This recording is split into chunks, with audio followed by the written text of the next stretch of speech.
निवडणुकीवेळचा महायुतीचा हा जाहीरनामा नीट पहा। भाजप, शिवसेना आणि राष्ट्रवादी काँग्रेसनं आपल्या जाहीरनाम्यात एक मुद्दा ठळकपणे मांडत त्यावर मतं मागितली होती। तो होता लाडक्या बहिणीसाठी 1500 ऐवजी 2100 रुपये।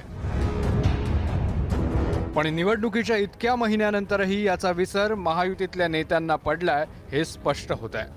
उदाहरणच द्यायचं झालं तर मंत्री नरहरी झिरवाळ काय म्हणाले ते जरा लक्ष देऊन ऐका।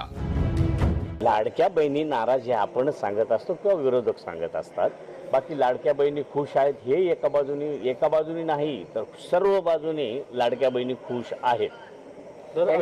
सरकार बसण्याच्या आधी 2100 रुपये देणार असं जाहीर केलं होतं, मात्र मिळताना आता 1500 मिळतात आहे। 2100 रुपये कोणी काही असं डिक्लेअर केलेलं नाही। 2100 रुपये कोणी काही असं डिक्लेअर केलेलं नाही।